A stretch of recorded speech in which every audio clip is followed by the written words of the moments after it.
My mantra and philosophy of education the entire time that I taught, and I transferred that to ministry, is if you can reach them, you can teach them. My name is Crystal Perry Jennings. I am a retired teacher and current pastor of the Second Baptist Church of Germantown, Pennsylvania. Born and raised Coatesville, East End, Coast Street. From Coast Street to Cedar Street to Harlan Drive. Joan M. Perry was my mom, Pick Perry was my dad, and had the opportunity December 26th of 2020 to meet and marry another Coatesvillian, Ron Jennings, who is the love of my life, very, very supportive. I can't say enough about him. I have a daughter, Maya. I have a grandson, Amari.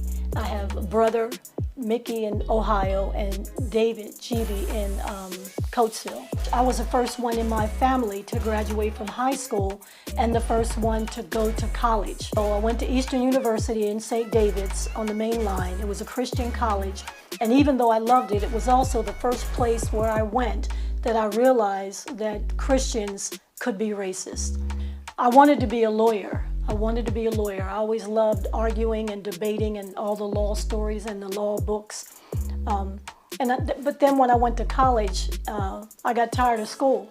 After I graduated, I came home and I was trying to find a job. I went to Coatesville, went to a lot of interviews, couldn't find a job, although a lot of my friends were. So I went to the military. Initially, I'm just gonna go into the office to get some information. And I came out enlisted. So I spent 4 years and 10 months in the military, working in military intelligence at Fort Meade, Maryland, and then in Berlin, Germany. Played basketball and coached basketball while I was in the military. And then my daughter was born in '84 when it was time to get out, and I had orders to go to the Pentagon. But at that time I was married, and my husband had orders to Fort Dix, and Maya was new and little, and so I ETS'd out of the service, came home, and then substituted for a year at Coatesville, and then got the job in Coatesville. And then from there, I taught there till about 1998. And then I went to Westchester, Henderson, where I taught until I retired. While I loved teaching in Coatesville, I really did love it. Born and raised, knew a lot of the people. It was interesting to have the children of some of the parents that I had. So teaching, beside the fact that I really loved it, was easy because we had a connection, which is so important. The fact that I could say, don't have me call your mom, and they would straighten right up, or you know my mom, and I could share tidbits, you know. But one of the things that was consistent was I didn't really like the way our children were treated, especially our young men.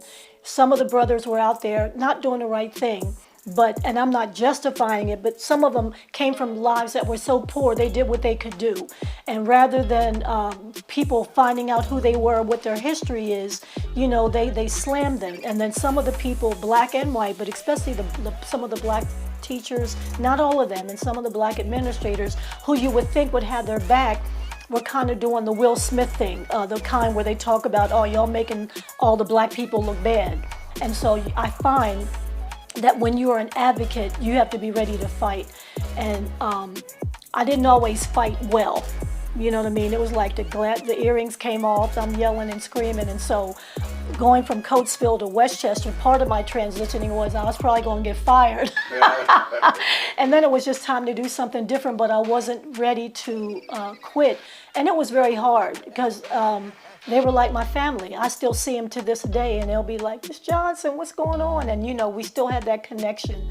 But there are a lot of inequities in this community. There's such a atmosphere of despair for our young people, especially the ones that feel like after they graduate, what's left, and they don't go to college, and we feel like we put all the energy over here to the academics, and the other ones that have skills, they kind of get lost in the sauce. And so I would want everybody, especially those that are my age and older, to recognize that they're bringing something to the table.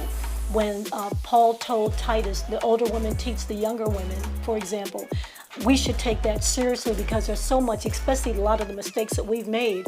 We can share that information, and I believe that when we're honest and transparent and appropriately disclosing those things we did well and those things we didn't do well, we could change and transform this community in the ways that our ancestors wanted us to. Crystal Gory Jennings, From the Coatesville Black Media Renaissance, we recognize you as a woman of excellence, and we thank you for being dedicated, devoted, and for your service to our community, both as an educator and as a minister. We really, really love you, and we really appreciate all the things you've done for our community.